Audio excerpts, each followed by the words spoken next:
Good afternoon, everyone. Appreciate you taking time out of your schedule today. My name is Karen Heiser, and I'm a technology transfer consultant for Flentech. We support NASA's commercialization efforts. And our topic today is the future of supply chain management from NASA's perspective. And you're going to hear today from Mike Galuzzi, one of NASA's top supply chain experts and the supply chain manager for the Constellation program and inventor of the PrimeSupplier risk management tool. Welcome, Mike. Mike, do I have you on the line? I'm here, Karen. Thank you. Mike is going to also do a demonstration today of the PrimeSupplier risk management tool, and NASA is currently seeking partners to license and commercialize this patent-pending tool. So we'll be looking at that in the second half of the presentation. To the specifics of our topic today. So I'm sure that none of you are strangers to the current economic situation and the challenges that that is bringing to the U.S. economy and indeed the world's economy. One of the many downstream effects of the reduced consumer demand that we're seeing is greatly increased volatility in the nation's manufacturing base. And what we're seeing from that low or diminishing demand is that suppliers may not have the tooling or capacity to manufacture a part due to downsizing. They may not be able to get the credit to do so, or they may be doing okay, but they may find that their tier 2 or tier 3 suppliers are going out of business. Or they may find that while they would like to be able to continue to service you as a customer or service the manufacturing customer, they may find that that just doesn't make good business sense any longer. That particular product line or service line may not have been profitable enough to continue it in a down economy. And then, of course, they may have shut down altogether. So the question becomes, well, if demand is down, why does this really matter? And of course, all the experts agree, and we certainly all as individual consumers and taxpayers and investors hope that demand is going to return. And when it does, manufacturers need to be sure that their critical suppliers can meet their needs. So we've kind of coined a term of minding the gap. So how do you mind and manage this demand gap that's going on right now? Karen, this is Mike, if I can inject for a moment.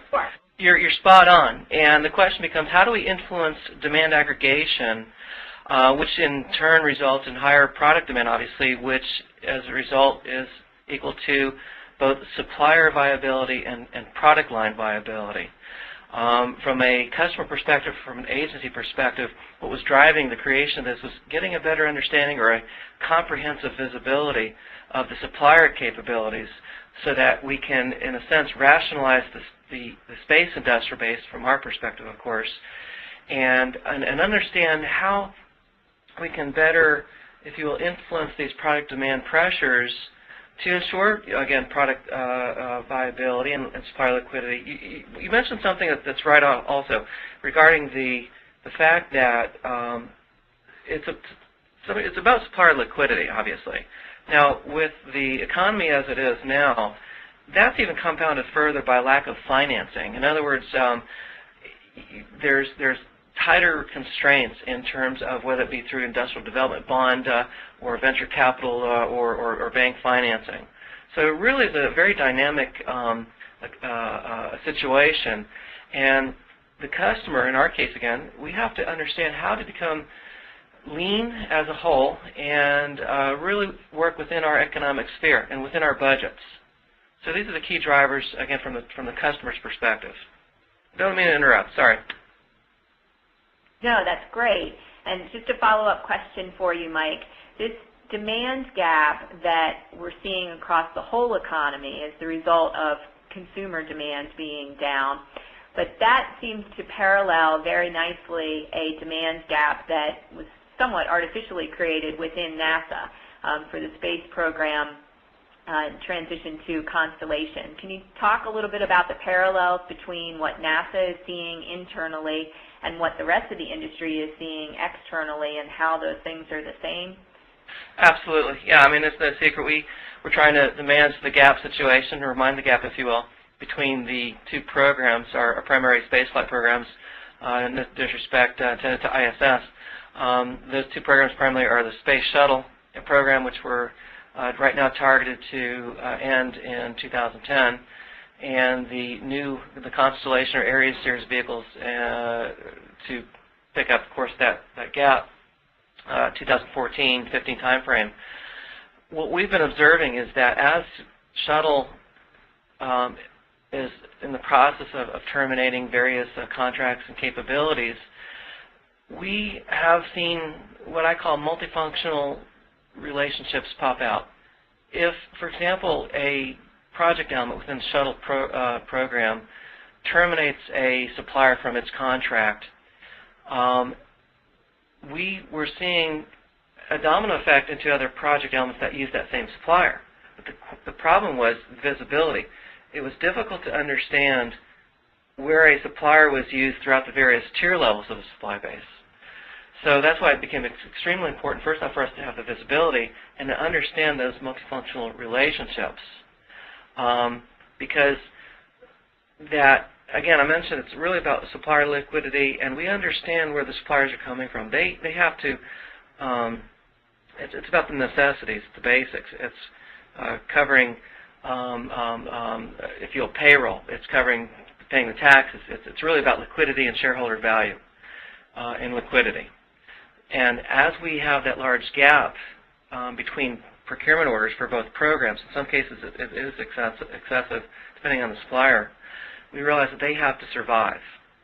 So obviously we're trying to reduce that gap and understand what we could do to minimize that impact in terms of, again, the demand pressures and trying to aggregate the product demand. So what we hope... One of the, if I can check this too, Karen, the suppliers, it's not just about the product availability or viability, it's also the supplier liquidity. Just want to reiterate that. Yeah. And so what we hoped that everybody would be able to take away today are some lessons learned, since NASA has been looking at this type of demand gap for several years now. They're a little bit ahead of the curve on figuring out how to deal with it and manage it with their suppliers. So that's our goal, is that you can learn from their experiences and translate those things to what's happening in the economy today. So just a quick overview of the three things that we're going to talk about today. We're going to talk about the data that you need to gather in order to be able to manage this demand gap, how you go about analyzing that data, and then some long-term fundamental culture changes that you can push throughout the manufacturing organization to really ultimately nail down these types of gaps and manage them for the long term. The demand data, there are a whole wide array of things, and many of these are probably pretty obvious to you. Mike and I are going to focus in on the top three on this list today: demand data, network relationships, and geographic distribution. The rest of these are described in more detail in the white paper, which you'll receive. Demand data refers to capturing internal demand rates, such as who is getting purchase orders, how much are those for, what items are they for, how do those items relate back to the product lines that you're trying to manufacture, how much are you buying, and when. Network relationships refers to the interconnectivity among suppliers. So you might have a supplier who is a Tier 1 supplier for one part, but they might actually show up as a Tier 2 or Tier 3 supplier for another part. And so understanding that interconnectivity often gets overlooked, and Mike will talk a little bit more about how it's a very critical part of the puzzle in understanding supplier viability and liquidity. And then the last one that he's going to talk about is geographic distribution, which is just what it sounds like. Where do these suppliers actually live? Where are their manufacturing centers?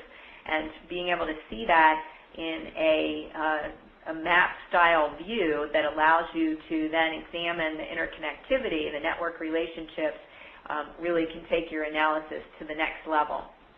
So let me turn it back over to Mike and let you, Mike, elaborate on these three things and any of the others that you'd like to touch on, and talk about what they are and why they're important to understanding supplier viability.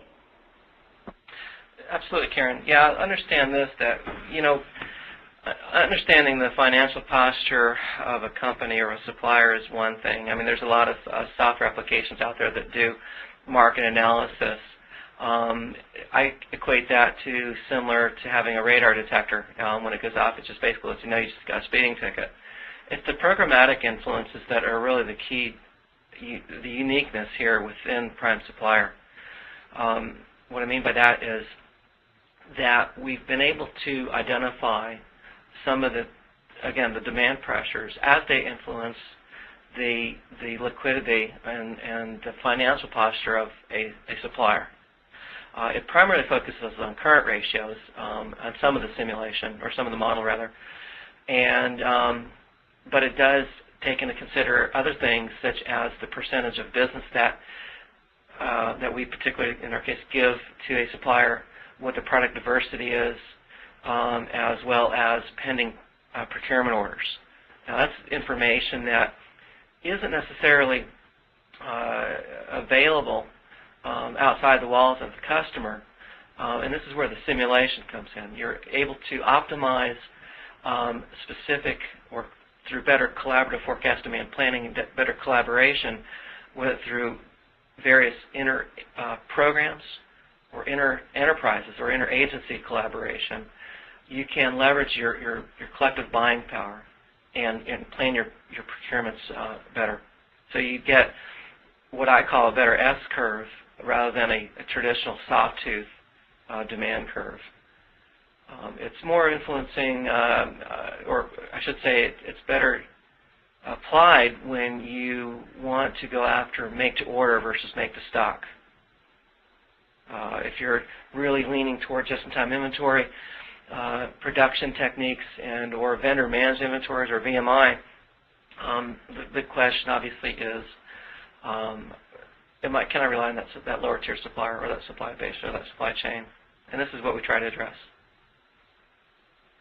Mike, you've talked previously, prior to this session, about geographic distribution being one of the most overlooked parts of the supply chain network puzzle.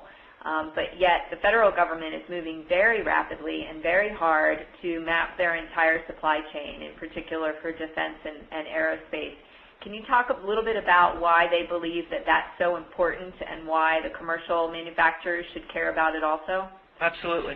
Well, it's like I said before, what I call the functional relationship, or the multifunctional relationships between one supplier and how that supplier supports not only one particular program or lower tier subsystem, but the other programs that supplier may also support. And also identifying, of course, what tier level that supplier supports. So by mapping it out and coming up with common language or common requirements, we're able to better understand the industry as a whole. So I'll give you an example. Traditionally, an agency or an enterprise may focus on or segregate its various prime contractors down to specific subsystems. And that prime contractor has tremendous visibility into that specific supply chain for that subsystem. Very rarely do you get a prime contractor that has total visibility across multiple project elements, or even other project or other agencies or other customers. So the mapping process itself is just a means to understand those relationships. And if you were to get more advanced in trying to create a what I call conurbation, or a supplier city creation, that's very critical, because then you're really getting to advanced supply chain management disciplines, and the mapping is really critical to that. Great, thank you, thank you. So that's kind of the data gathering aspect of things, and the next question is, once you've got all this data, how do you analyze it and what do you do with it? And NASA is finding effective ways to manage the demand gap by implementing an enterprise-wide supplier risk management program with the PrimeSupplier tool that you'll see later as its foundation. Obviously, the goal of their program is to stabilize and retain their critical suppliers, but they're doing this by understanding what the supplier's functional capabilities are and by integrating risk mitigation throughout the whole manufacturing life cycle, from the beginning of the process to the end of the process. So Mike, can you tell us a little bit more about what some of the specific things that you're doing are and some of the specific successes that you've had with this? Absolutely. I'll give you an example. I brought up the gap between programs, between Shuttle and Constellation. When we've been watching the supplier termination, the contract terminations for Shuttle, we've also been cross-mapping that into the Constellation program. And we were successful in picking up where two specific key or critical suppliers were dropped from Shuttle but yet not quite picked up for Constellation. So we immediately got a hold of our project executive and were able to, for Constellation, and we're able to pick them up on contract almost immediately. That's one particular example. One thing I want to inject again, I can't state this enough, the importance of understanding the lower tier supply chain. We know that and this is leading to the success stories, we know that the majority of the R&D monies that are spent for product innovation, new technologies, is spent at the lower tier, primarily the third tier level. So to ensure a, if you will, state-of-the-art or best capabilities, it's critical for us to understand what are the risks associated with that product or new, let's call it new product technology insertion. We want to ensure that technology is inserted as part of the process rather than the exception as a means of, for example, obsolescence mitigation or what have you. You want to make sure, as part of this, one of the goals of this supplier risk management program is to make sure that new technology comes into the manufacturing life cycle as part of a planned process rather than the result of a part being obsolete and having to be replaced. You want it to be the engineer is saying we found a better widget to use rather than after the fact, oh my gosh, we can't get this part anymore. Exactly. And with another way of using PrimeSupplier, it's a means to stretch that obsolescence time gap and a means to provide hopefully better time or improved time to find a common mitigation. So again, the question becomes, how can if I know that I have a critical single source supplier and I know based on my economic stability indicator that they're high risk based on the variables that we have to PrimeSupplier, then it's a caution to me that says, okay, how can I plan my procurements at the same time? Is there something that I can do to, let's say, expedite or throw pending work down the road to them sooner? And here's the important point here. The tool is not intended to identify suppliers to be averted. Quite the contrary. We're saying that here's suppliers that are critical. They've identified they're a qualified source. So we want to make sure that they're viable and that they're healthy. And it's a way for the customer to ensure that. And it just starts with visibility and better collaboration. Mike, that was a great transition into the next bullet point, which is collaborative demand forecasting. Some of the things Mike was talking about earlier, the new technology insertion and so on, are still relatively stovepiped, if I could use that word, kind of point in time, look at things.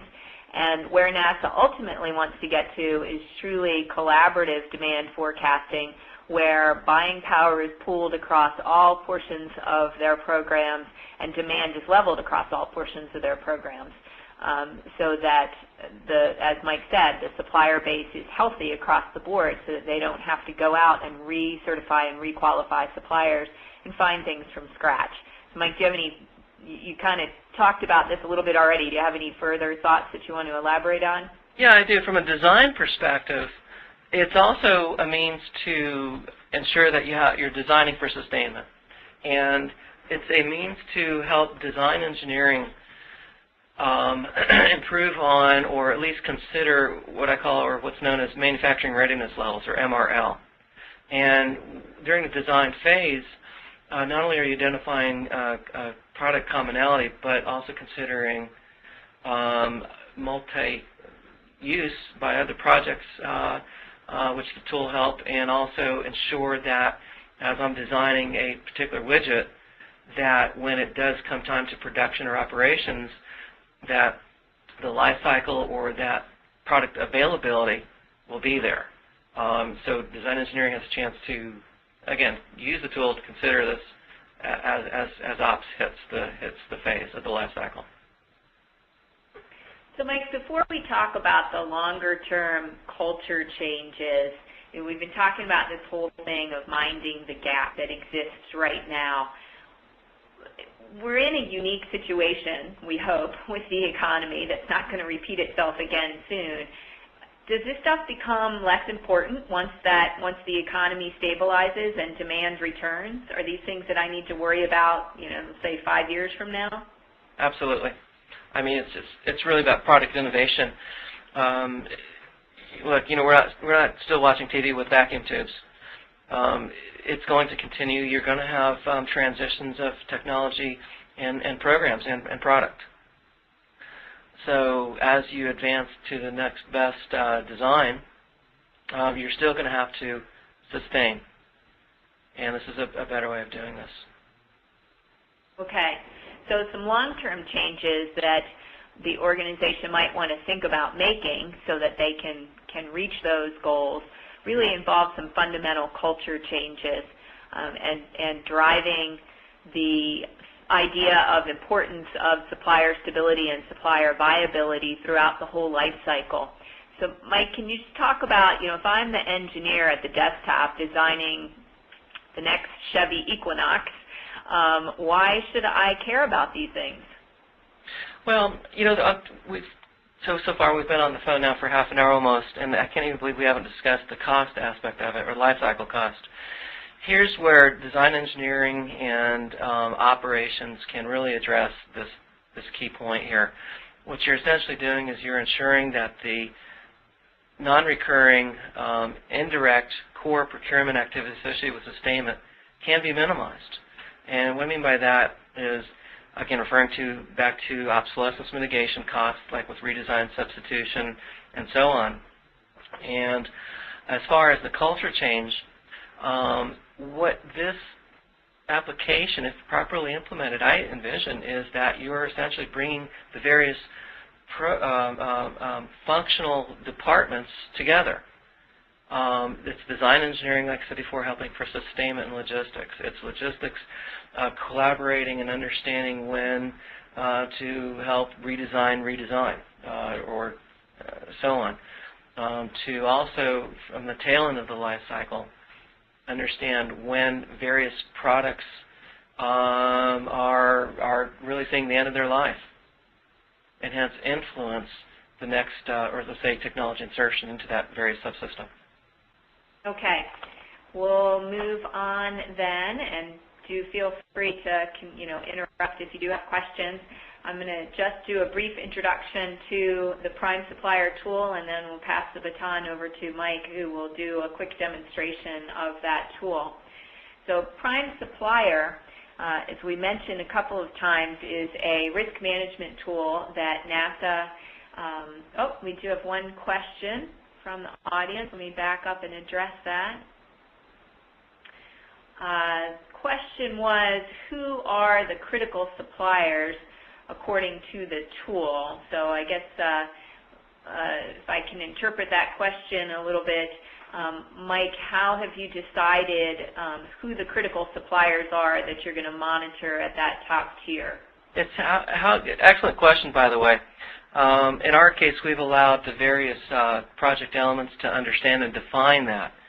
I typically like to focus on if there's single source, or if there is a specific functionality that supplier, that component is supplying that may be what we call life-threatening or mission-threatening, or something that would threaten the success of mission execution.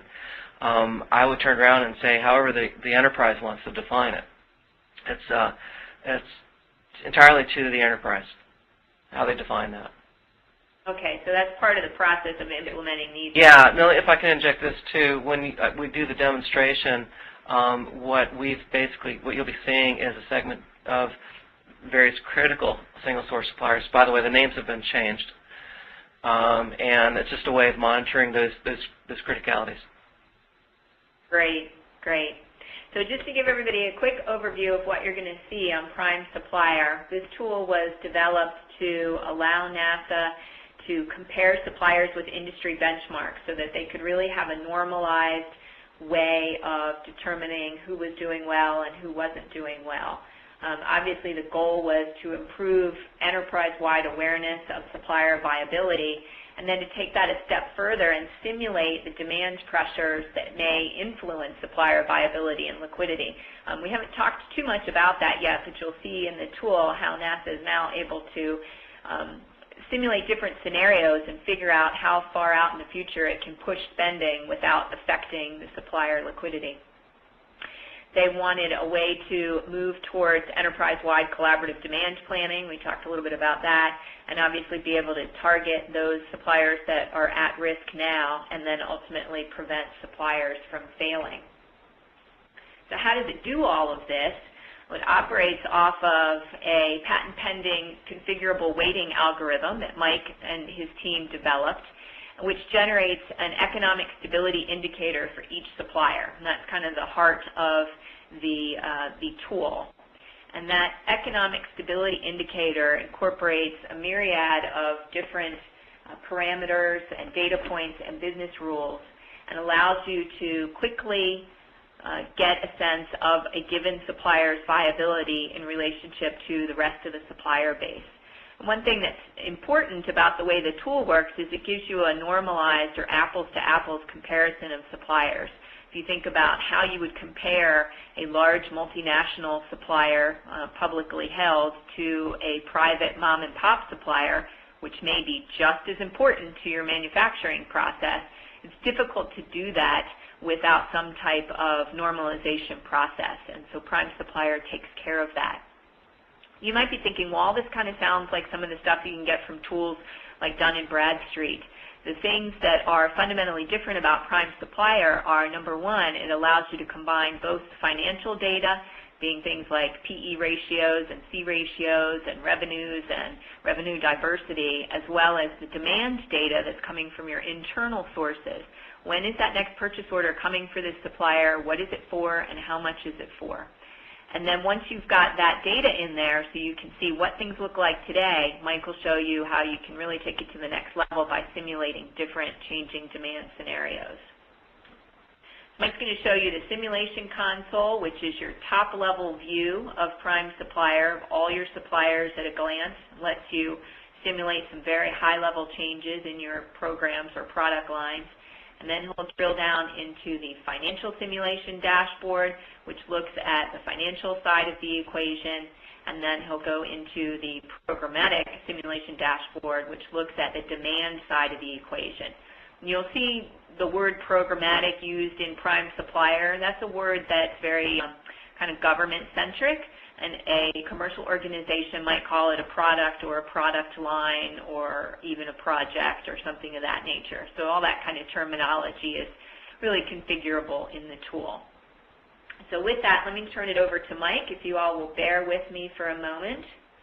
Let me give you a general description of what you're viewing and then get into the details of how the algorithm works and how the model works. Very simple. As Karen had mentioned, there's a top-level general overview, if you will, or general console that is fed by both the financial module as well as the programmatic, or, like as Karen again said, product line or enterprise information. Now, I mentioned before that we were also considering or watching critical single source suppliers. So we broke up the module or the graph view into two fundamental shots, if you will. One being critical single source, which is the screen that you're seeing here. And then down below, you'll see the various, all the suppliers that I'd also want to consider in a specific program. So to the left, and by the way, the programs here, I only have listed 4. It's not limited to 4. You could have 1, 2, or 10. The model is easily or adaptable to your needs, and it's just a matter of loading the information and the data. And essentially what you're looking at is, of course in this case I've got shuttle listed, and I'm playing with a top-level aggregate of the data variables that are going in to determine that economic stability indicator itself. So if I was to, for example, play with the end of shuttle in this case, or it could be end of the product offering, you'll notice that based on all of these data points, and as I move out the last flight, the model in a sense is showing and reflecting, for example, those various impacts to the supplier stability. Now, on the bottom you'll see a score, 100, 200, 300, and on up. It's the general idea here, the premise is, instead of doing a shotgun blast, what I want to do is weed out and set the sights on those key suppliers that, based on these variables, will show a potential risk. And that's what the numbers are intended to do.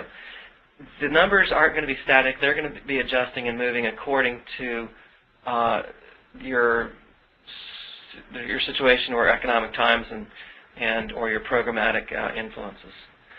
So again, I've said before, it's just a top-level view. If you wanted to determine where your risks are associated with various projects, it takes into consideration, as I said before, those cross-element or cross-program impacts.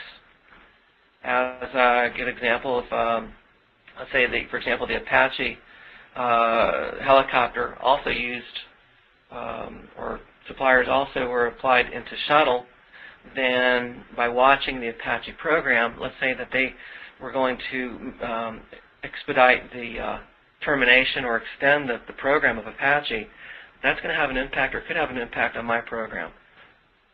Maybe it's a stretch of an example. Obviously, NASA doesn't watch or manage the Apache, but I get the general idea.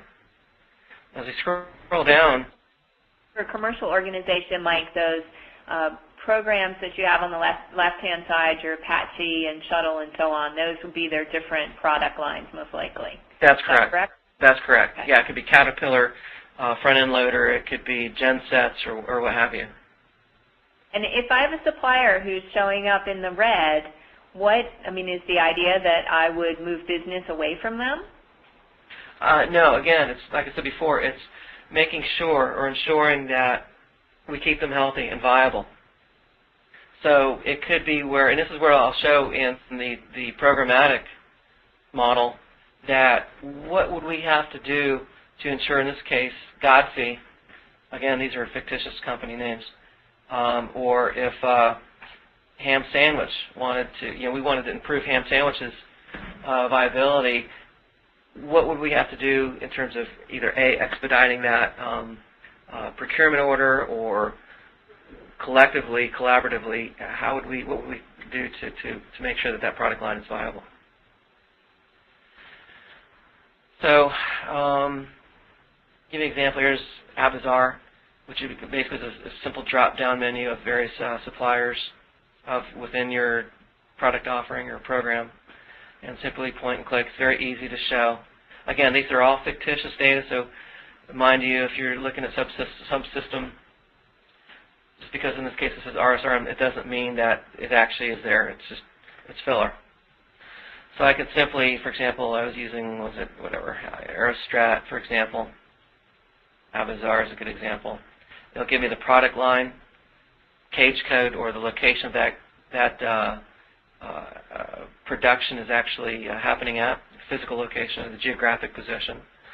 It'll also show or identify the program impact, the subsystem, the purchase order. Now, let me go back if I can.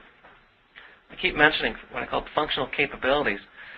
A supplier is going to have what I call 3 primary functional capabilities. They're going to either manufacture, they're going to be a repair facility, or they're going to do failure analysis, tear down, test, and evaluate, or TT&E, or a combination of any of the above. The model takes this all in consideration. and weighs appropriately based on what the functional capability of that supplier is supporting your program. So in this case, Avanzar is only doing manufacturing, so that's going to weigh a little bit heavier than, let's say, if they were going to support with TT&E or failure analysis. It's much more difficult and more expensive to source a secondary supplier or manufacturer than it would to find somebody to do engineering or to do failure analysis. Mike, we had a question from the audience. If you can scroll back up to the top part of your screen where you show your overview of all the suppliers. I think we addressed this, but just to make sure, the question was the numbers across the bottom of the chart. And those are the economic stability indicators for this particular point in time and simulation scenario. And Mike, you can elaborate on that. Yeah, that's correct. It's what it's reflecting is the weighted value of all 31 data variables into the model. Great. It's a total score, basically, is what it is. Great. So when you've got a supplier that you want to further examine, you can drill down into the programmatic side of things or the financial side of things, right? Right. And, this product is, obviously still ready for more further development. I could envision, for example, clicking on a particular line here, popping into more details of the supplier. I can also envision, like a financial news network has on the television, a ticker scroll on top, identifying the various changes in economic stability indicator scores. Understand that this model is not a real-time feed. That's the next evolutionary step that this model needs to take. The value here and why it's ready for patenting is the math behind, or the intelligence behind the model. That's the value. The data feed, that's to some degree easy, a little bit of a time effort to do, but it can be done very, very, I would imagine, very easily. Let's go on to the financial side of things and look at the financial dashboard if we can. Okay. Yeah, I know we're pushing time. Okay, real quick. I know we're short on time. I'll try to do my best here. What this is, let me explain the general screenshot here.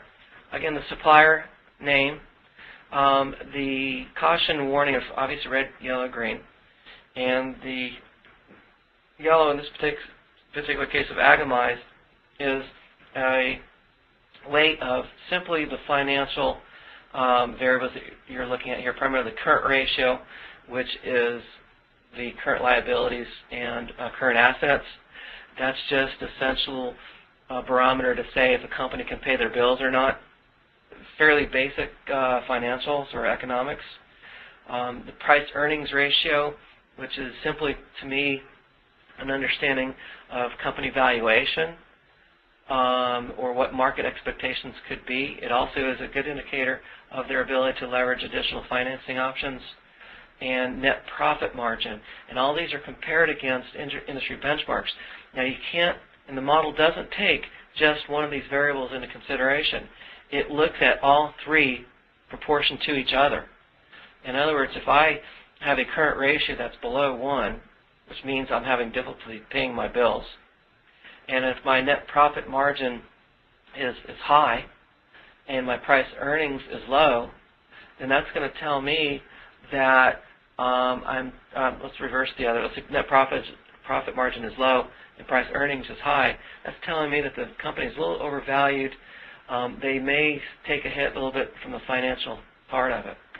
Now, the model itself, for example, I'll pick on Aerostrat. Here's a case where I've got a current ratio of below 1. It's showing up as red. Oh, let me, if I can, I apologize. Let me go through the rest of what you're seeing. You got other revenues. This is basically a percentage of what other business that the supplier has relative to the type of or percentage of business that we provide them. So in this case, we're less than 1% of their business.